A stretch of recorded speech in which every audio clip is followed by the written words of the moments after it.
Hi friends, I'm going to read you more of the one and only Ivan.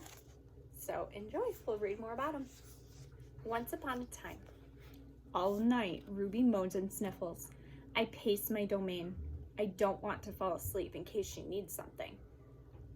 Ivan, Bob says gently, get some sleep, please. For your sake and for mine. Bob can't sleep unless he's on my stomach. I hear a stirring. Ivan, Ruby calls. I rush to my window. Ruby, are you all right? I miss Aunt Stella, Ruby sobs, and I miss my mom and my sisters and my aunts and my cousins too. I know, I say, because it's all I can think of. Ruby sniffles. I can't sleep. Do you know any stories the way Aunt Stella did?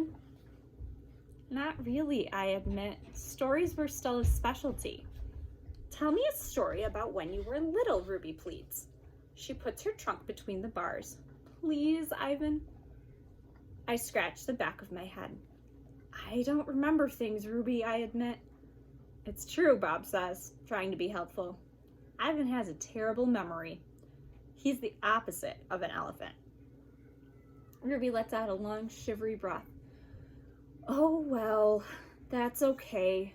Night, Ivan and Bob. I listen to Ruby's soft sobs for long, horrible minutes. Then I hear myself saying, once upon a time, there was a gorilla named Ivan. And slowly and deliberately, I try to remember. The grunt. I was born in a place humans call Central Africa, in a dense rainforest so beautiful no crayons could ever do it justice. Gorillas don't name their newborns right away, the way humans do. We get to know our babies first. We wait to see hints of what might yet be. When they saw how much she loved to chase me around the forest, my parents decided on my twin sister's name, Tag.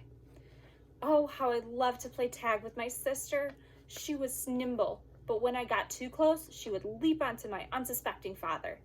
Then I would join her and we would bounce on that tolerant belly until he gave us the grunt, the rooting pig sound that meant enough.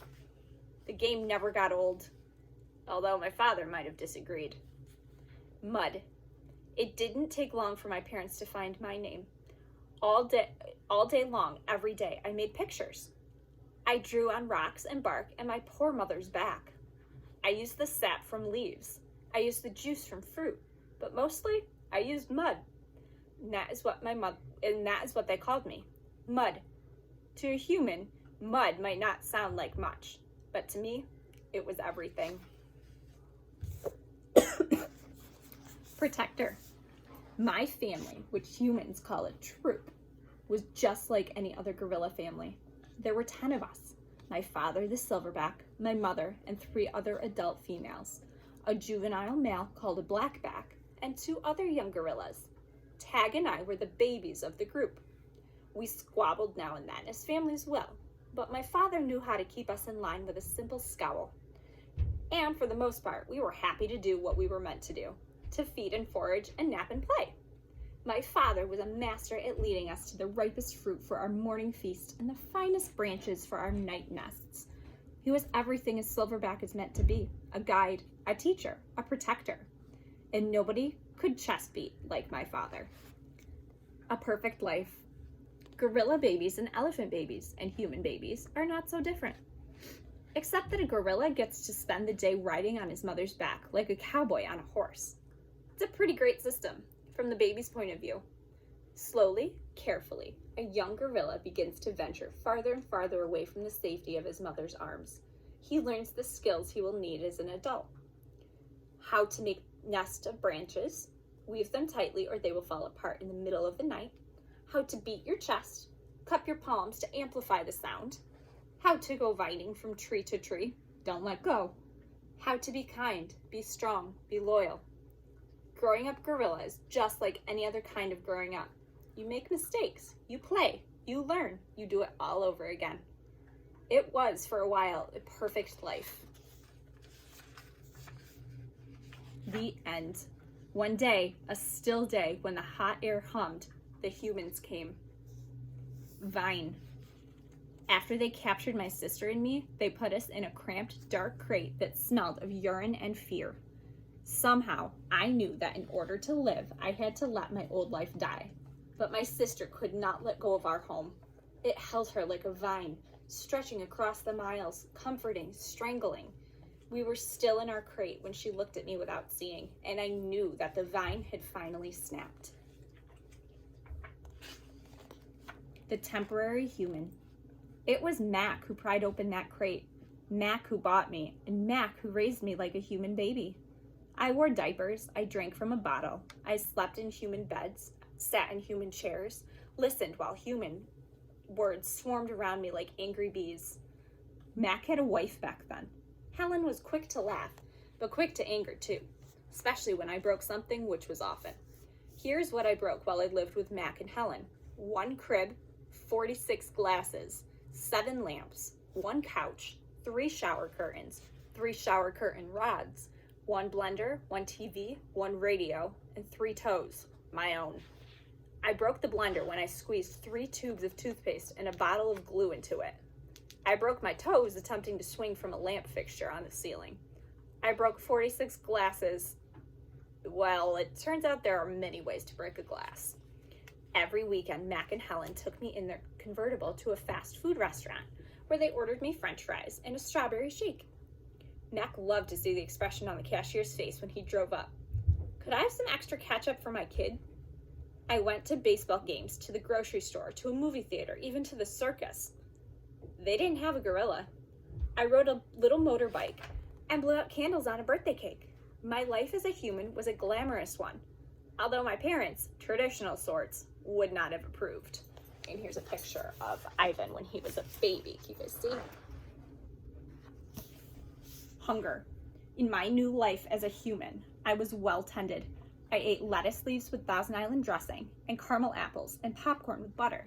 My belly ballooned. But hunger, like food, comes in many shapes and colors.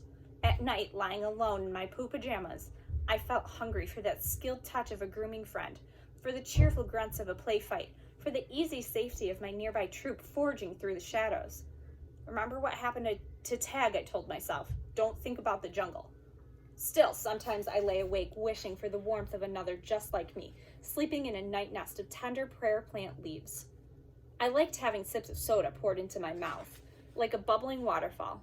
But every now and then, I longed to search for a tender stalk of arrowroot, to feel the tease of a mango just out of reach. Still life. One day, Helen came home with something large and flat wrapped in brown paper. Look what I bought today, she said excitedly. She tore off the paper. A painting to go over the living room couch. Fruit in a bowl, Max said with a shrug. Big deal. This is fine art. It's called a still life, Helen explained, and I think it's lovely. I dashed over to examine the painting, marveling at the colors and shapes. See, said Mac's wife, Ivan likes it. Ivan likes to roll up poop and throw it at squirrels, Max said. I couldn't take my eyes off of the apples and bananas and grapes in the picture. They looked so real, so inviting, so edible. I reached out to touch a grape, and Helen slapped my hand. Bad boy, Ivan, don't touch. She jerked her thumb at Mac. Honey, go get a hammer and a nail, would ya? While Mac and Helen were busy in the living room, I wandered into the kitchen. A cake covered in thick chocolate frosting sat on the counter. I like cake. Love it, in fact. But I wasn't eating. I was thinking about it. But it wasn't eating I was thinking about, sorry. It was painting. The frosting peaked and dipped like little waves on a tiny pond. It looked rich and gooey, dark and smooth. It looked like mud. I scooped up a handful of frosting. I scooped up another. I headed to the refrigerator door. It was perfect, an empty, white, waiting canvas. The frosting wasn't as easy to work with as jungle mud. It was stickier and, of course, more tempting to eat. But I kept at it. I scraped off every last bit of that frosting. I may have eaten a little cake, too. I don't remember what I was trying to paint. A banana, most likely. I suppose I knew I was going to get in trouble. But at that moment, I just didn't care. I wanted to make something, anything, the way I used to. I wanted to be an artist again. Punishment. I soon learned that humans can screech even louder than monkeys. After that, I was never allowed in the kitchen. Babies. Back in those days, the Big Top Mall was smaller. It had a pony ride, a wooden train that bustled around the parking lot, a few bedraggled parrots, and a surly spider monkey. But when Mac brought me, a baby gorilla dressed in a crisp tuxedo, to the mall, everything changed. People came far and wide to have their pictures taken with me. They brought me blocks and a toy guitar. They held me in their laps. Once I even held a baby in mine. She was small and slippery. Bubbles flowed from her lips. She squeezed my fingers. Her rear was puffy with padding. Her legs bowed like bent twigs. I made a face. She made a face. I grunted. She grunted. I was so afraid she would fall that I squeezed her tightly and her mother yanked her away. I wonder if my mother ever worried about dropping us. We always held on, but that's easier to do when your mother is furry.